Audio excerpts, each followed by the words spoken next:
Hello everyone, আসসালামু আলাইকুম। Welcome back to my channel. আজকে আমি আপনাদের জন্য নিয়ে এসেছি ব্যাচেলর ফ্রেন্ডলি একটি বিরিয়ানির রেসিপি। সবসময় তো আমাদের বাইরে গিয়ে একদম পুরো কাচ্চি বিরিয়ানির টেস্ট নেওয়াটা পসিবল হয় না। সেটির কপি কিভাবে আমরা বাসায় তৈরি করতে পারি, তাই আমি আজকে আপনাদের তৈরি করে দেখাচ্ছি। এখানে দেখতে পাচ্ছেন আমি এখানে বেরেস্তা ভাজা তেল কিছুটুকু দিয়ে নিলাম। এই তেলের বদলে আপনারা যে কোনো নর্মাল তেল ব্যবহার করতে পারবেন। মোটামুটি 3 টেবিল চামচ পরিমাণের তেল এখানে দেওয়া হয়েছে। তার মধ্যে আধা কাপ পরিমাণের পেঁয়াজের সাথে 1 কেজি গরুর মাংস আমি দিয়ে দিচ্ছি এখানে। এখন এই যে 1 টেবিল চামচ গার্লিক অ্যান্ড জিঞ্জার পেস্ট দিয়ে দিলাম।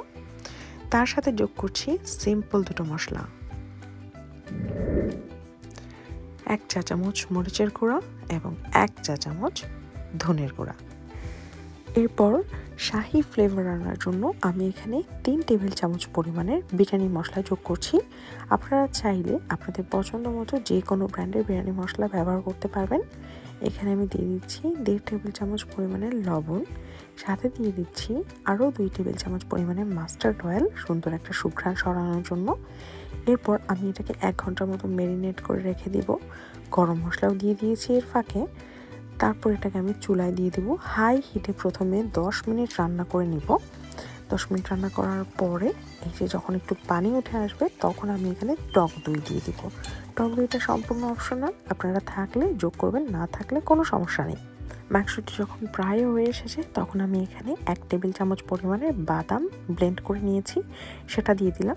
এটি যদি আপনাদের কাছে না থাকে তাহলে আপনারা এখানে 2 টেবিল চামচ পরিমাণে গুঁড়ো দুধ ব্যবহার করতে পারেন। স্বাদের খুব বেশি একটা ডিফারেন্স হবে না।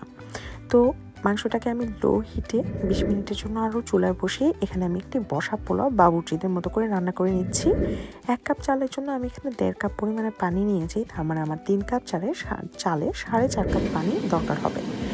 পানিটি যখন খুব ভালো করে বলক চলে আসবে তখন তার মধ্যে আমি এখানে গরম মশলা, রেগুলার যে সমস্ত গরম মশলাটি সেগুলোই, তার সাথে আমি 2 টেবিল চামচ বাটার দিয়ে নিচ্ছি এবং ফ্লেভারের জন্য কাঁচামরিচ তো অবশ্যই, আমি কাঁচামরিচ অনেক পছন্দ করি। আপনারা যদি কম পছন্দ করেন তাহলে কম দিবেন। তো পানিটা এখন ফুটে আসা পর্যন্ত অপেক্ষা করছি। আর এদিকে আমি চালটা ধুয়ে ছড়িয়ে রেখেছিলাম প্রায় 20 মিনিটের জন্য, সেই চালটা আমি এখানে দিয়ে দিলাম। এখন আমার চালটা খুব ভালোভাবে বলক যখন চলে আসবে, গায়ের মধ্যে যখন পানিটা মাখা মাখা হবে তখন একটা ঢাকনা দিয়ে আমি ঢেকে দিব এবং এই চালটাকে কিন্তু আমি একদম নাড়বো না। একদম হয়ে আসার পর খুন্তির পিছন সাইড দিয়ে অথবা একটি কাঁটা চামচ দিয়ে রাইসগুলোকে আমি জাস্ট ফ্লাফি করে নিব। তাহলেই হয়ে যাবে আমার একদম বসা পোলাও রান্না করা। খুব ইজি, তাই না? একবার রান্না করে দেখুন না কতটা ইজি। রেসিপিটি যদি ভালো লেগে থাকে আমাকে জানাতে ভুলবেন না। Like, comment, share and subscribe করতেও ভুলবেন না। আবারও ফিরে আসলাম রেসিপিতে। এই দেখেন খুব সুন্দরভাবে কিন্তু বলক চলে এসেছে। এবার এটাকে ঢেকে দিব ঠিক 20 মিনিটের জন্য, যেমনটা ঠিক আগে বলেছিলাম। 20 মিনিটে আমার পোলাওটা একদম রান্না হয়ে গেছে। এই যে দেখেন একটা খুন্তির পিছন দিক থেকে আমি চালটাকে ফ্লাফি করে নিচ্ছি। এটা কিন্তু আপনাদেরকে এরকম করেই খোলা রাখতে হবে বেশ কিছুক্ষণের জন্য, তাহলে আপনার রাইসটা খুব সুন্দর ঝরঝরে হবে। একটার সাথে আরেকটা কোনোভাবেই লেগে থাকবে না। এটা কিন্তু খুব ভালো একটা টিপস, নোট করে রাখতে পারেন। এই তো পোলাও রান্না হয়ে গেছে আমার। এবার মাংসের কড়াইটি খালি করে তার মধ্যে আমি অর্ধেক পরিমাণ চাল দিয়ে দিচ্ছি নিচে। যেহেতু আমি খুব বেশি পরিমাণে রান্না করিনি, সো আমি এখানে 2টা লেয়ার করব চালের। তারপর মাঝখানের লেয়ারে মাংসগুলো দিয়ে দিচ্ছি, আর তারপরে একদম সবশেষের লেয়ারে আমি দিয়ে দিচ্ছি বাকি রাইসটুকু। তো বাকি রাইসটুকু ছড়িয়ে নেওয়ার পরে আমি এখানে খুব ভালো করে রাইসটাকে মিশিয়ে রাখছি। এই যে শুধু মিশিয়ে রাখলে এখনই যদি আপনি সার্ভ করে দেন তাহলে মনে হবে একটা পোলাও আর ভাত মাখা করে দিয়ে দিয়েছে। এই জন্য আমাদেরকে আরও কিছু স্টেপ ফলো করতে হবে যাতে এটা একটা পরিপূর্ণ বিরিয়ানিতে রূপ নেয় এবং খেতে সেই লেভেলের হয়। যাই হোক, আমার এটা মিক্স করা শেষ।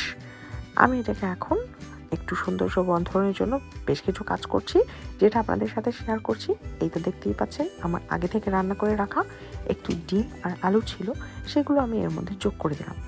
এরপর এখানে 2 টেবিল চামচ পরিমাণের কেওড়া ওয়াটার যোগ করে দিচ্ছি, শুধুমাত্র নেইবারকে লোভ লাগানোর জন্য। এটিতে স্বাদের কোনো প্রকার তফাৎ হবে না, বাট গন্ধটা একদম পুরো সারা মহল্লা ছড়িয়ে যাবে। এরপর আরেকটু সুঘ্রাণ বাড়ানোর জন্য আমি এখানে আরও 3-4টা কাঁচামরিচ দিয়ে দিচ্ছি, যেহেতু আমি কাঁচামরিচ খুবই পছন্দ করি, কাঁচামরিচের ফ্লেভারটা, সেজন্য দিয়ে দিলাম। আপনারা চাইলে স্কিপ করতে পারেন। এরপরে দিয়ে দিচ্ছি আরেকটু সুন্দর লাগার জন্য বেরেস্তা, কারণ আমারও পোলাওয়ের সাথে বা বিরিয়ানির সাথে বেরেস্তার ফ্লেভারটাও খুব ভালো লাগে। আপনারা চাইলে এটাও স্কিপ করতে পারেন। তো আমার সৌন্দর্যবর্ধক কাজ একদম শেষ পর্যায়ে ঢাকনা দিয়ে 2 মিনিট ঢেকে রেখে দিলাম। এরপর রেডি টু ইট। আর কথা না বাড়াই আমি এখন খেতে বসবো। যেই সুন্দর গন্ধ বেরোচ্ছে আর টেস্ট করে দেখেছিলাম যেই মাশাআল্লাহ মজা হয়েছে। আপনারা সবাই ট্রাই করে দেখবেন এবং আমাকে কমেন্টে জানাতে ভুলবেন না। আজকের মতো এই পর্যন্তই, দেখা হবে নেক্সট কোনো ভিডিওতে ইনশাআল্লাহ। আল্লাহ হাফেজ।